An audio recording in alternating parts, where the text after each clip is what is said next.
Proper Me, U-turn. Yes, I sir. say and she hitting me and I got Okay. the citation. Hey, you are the police. Yes. So you know Okay. how many cars? We are done, sir. No, we're done arguing about. You see that two car? Yeah, that's what you're supposed to do. I am the third The way car. where I'm the your third vehicle car. was located, your Third vehicle car. was not like that. Sit down. This incident occurred in Oklahoma City on the 27th of October 2024.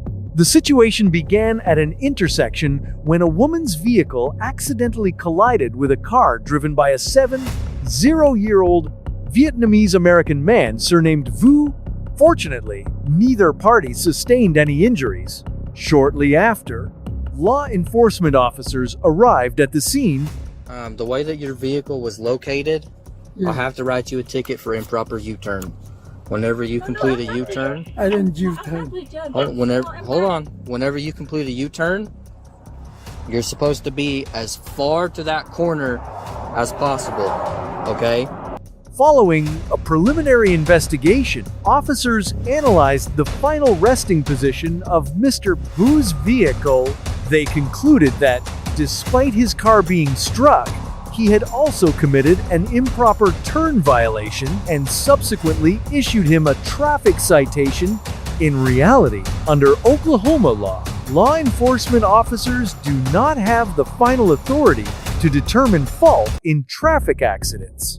That responsibility lies strictly with the insurance companies. Yes, that is, they have another car in front of her. That's why, I cannot parking behind her. Okay. Well, you are required to go as far away between. You're not supposed to be between any cars. You're supposed to be against that curb line. Okay.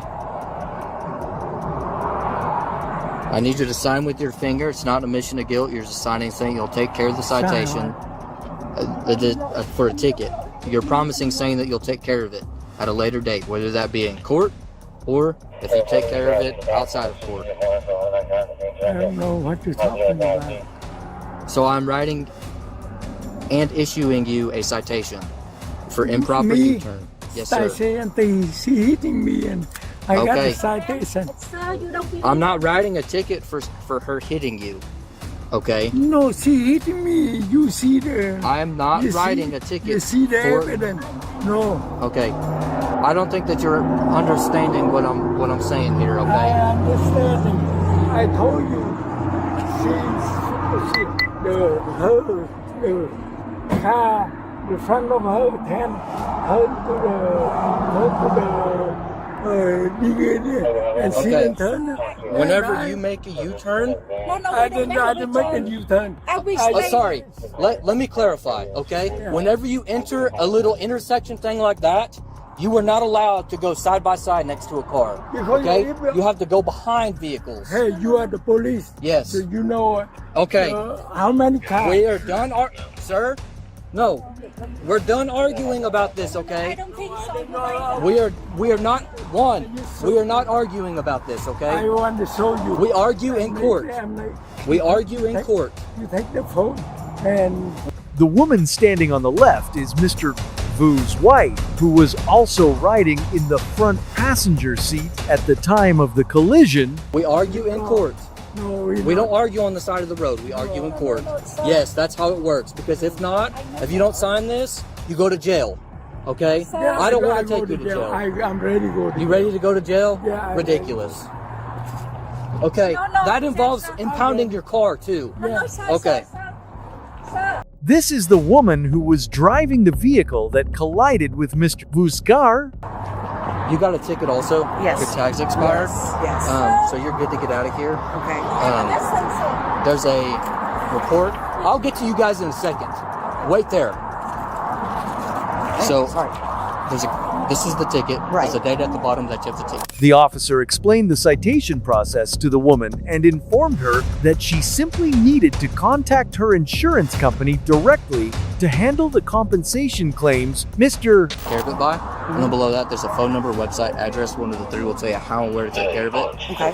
And then there is a case number right there. Has everyone's person, vehicle, and insurance information on it. Okay. Okay. So now I guess I'll just get my insurance to go after or take care of it. Yeah, just call the insurance, give them the case Okay. number. Thank you, sir. I'm so sorry. 112. Go ahead. Can you roll me another unit? I got this guy up here and a supervisor. He's refusing to sign a ticket, and he's wanting to go to jail. My husband, we stay here waiting for go to here. We not U-turn. We Okay, waiting to it go doesn't here. matter about a U-turn or what. That lane, And I heard can't- she bit us. She hit us. I understand that, but you're not. You see where that car's at? Whenever you enter that area, that's what you're supposed to do. You're not supposed to leave any space at all. You're not supposed to leave any space at all. You see that two car? Yeah, that's what you're supposed to do. I am the The third way car. where I'm the your third vehicle car. was located, your Third vehicle car. was not like that. Sit down. Vu repeatedly attempted to explain the situation, but the officer kept emphasizing that his vehicle's final resting position proved an improper turn. Cutting him off, frustrated by the lack of response after multiple attempts, Mr. Vu lost his temper and slapped the officer's body cam with the back of his hand, shouting at him to shut up while gesturing for the officer to listen. So, You see that two car? yeah, that's what you're supposed to do. I am the third The way car. where I'm the your third vehicle car. was located, your Third vehicle car. was not like that. Sit down. No. Instantly, the officer grabbed Mr. Vu's right arm, twisting it behind his back, and executed a forceful takedown maneuver that slammed him to the ground. Mr. Vu's head began bleeding, and he immediately lost consciousness at the scene. No. You sit up. Get on the ground.